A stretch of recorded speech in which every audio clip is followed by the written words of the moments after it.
Hello and welcome. My name is Michelle and I am your emotional resilience coach. It is fantastic to have you with me today.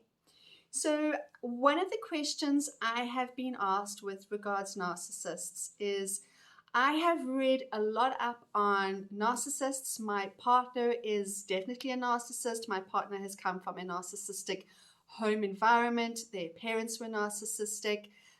But this person in my life is convinced that I am the narcissist. And I know that this is part of gaslighting and manipulation, but I've read up a lot on narcissists and I see a lot of myself in them.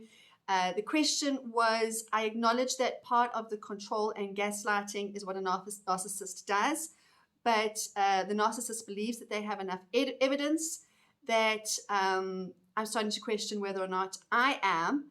And does living with a narcissist produce narcissistic characteristics? All right, good question. So, yes, it will.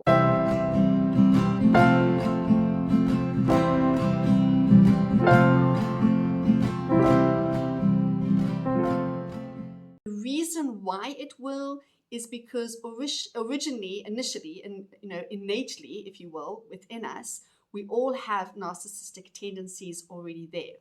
But when you are living with a narcissist, the narcissist is bound to influence you. They're bound to rub off on you. And eventually what happens is that your fights, your arguments, your disagreements becomes a space of fire fighting with fire. And they become really ugly, really nasty, really explosive.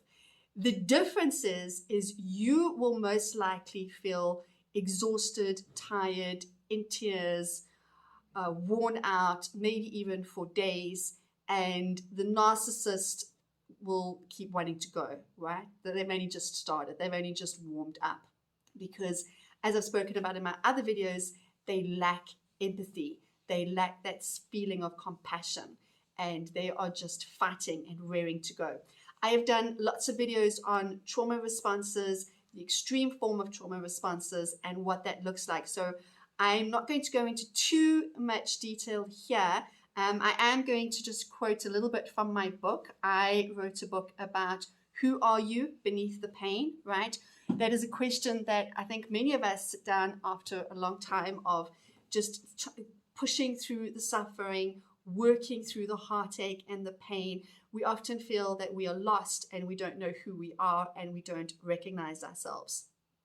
And the narcissist is the extreme form of the fight response. So if your natural reaction, if you are triggered to go into a state of fight, then and you don't know how to yield and you don't know how to take a moment and show grace and compassion for yourself and those around you, and fighting is what just pushes you all the time, what happens is that, like anything, it becomes a habit and we get stuck in those patterns. So if you are used to fighting with your spouse or with a sibling or with a mother or with anybody in your life, there eventually after a while it becomes this pattern, right?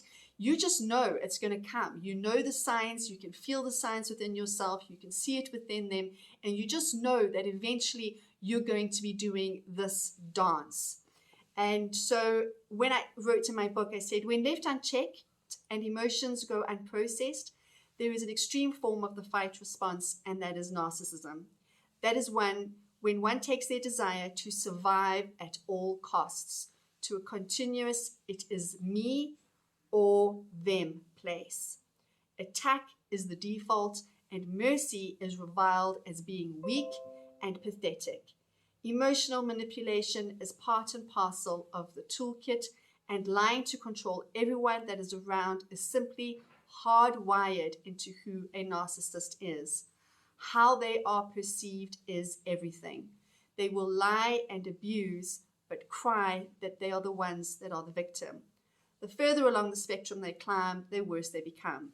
They cannot see reason, they just see threat, and you are it. And when you get fought with continuously, eventually the anger builds up. Now, anger is a sign for us that we have boundaries that are being overstepped, and we get defensive, and then we go on the attack, and then we fight just as hard as they do. And the thing is that, as I said, there is no negotiation with a narcissist. There is no relenting with a narcissist. And so you will always fight, and you will find you will get yourself stuck in the same arguments, and you'll just be going round and round in circles over the same thing over and over again, because you're not feeling seen or heard, and the narcissist is not open to doing that, and perhaps they're not feeling seen or heard, and so they get angrier and you get angrier, and you just get stuck in this heavy enmeshment of I am right and I will prove at all costs that I am right. And it becomes really sticky and ugly and really hard place to navigate. So if you are married to a narcissist, or if you have a parent who is a narcissist, or a sibling, or somebody who is in your life quite a bit, who is high up on the spectrum of narcissism and doesn't yield and doesn't relent, and if you find that you are stuck in this mess of fighting and needing to be right and needing to prove that you are right and not willing to give up at any costs this idea of I am right and you are wrong, if you find that you are in this mess, then yes, what happens is they do influence you. We do pick up their traits, their tactics. We throw back at them what they throw at us, and it just becomes a really ugly spiral, and it just degrades, it just becomes degenerative, and it becomes nastier and uglier and messier as we go along, and eventually we just hurt and break them, we hurt and break ourselves, we hurt and break our relationships, and things are said and done that just feels it's totally irreparable, and eventually we get to a place where we think, how did I get here? And this is when it's really important for us to step out, own what is ours, be accountable for our mess, heal our mess, and to just not engage in that ugliness. Because if a person is not willing to communicate with you, if they're not willing to hear you out, if they're not willing to have a conversation with you, then you're just going to keep hitting your head against the wall, and you need to find something different. You need to find different boundaries. In extreme cases, you need to actually cut ties entirely with a person who's really high up on the narcissistic spectrum. You just don't want to go there. It's going to be ugly for you, and it's just going to break you down, and eventually you're going to ask yourself, who am I beneath all of this pain? This is something that I delve into in various ways and forms in my book. Please do head on to Amazon, check it out there, or go on to the Instagram page, the Emotional Resilience Coach, say hey to me there. If you have any questions, please do let me know in the comments below. Say hey to me on Instagram, say something there, DM me, and I would love to answer this. Please don't forget to hit like, subscribe, the notifications button, and as always, just go forth, take a deep breath, know that you are doing better than you think you are, and have a most empowered day.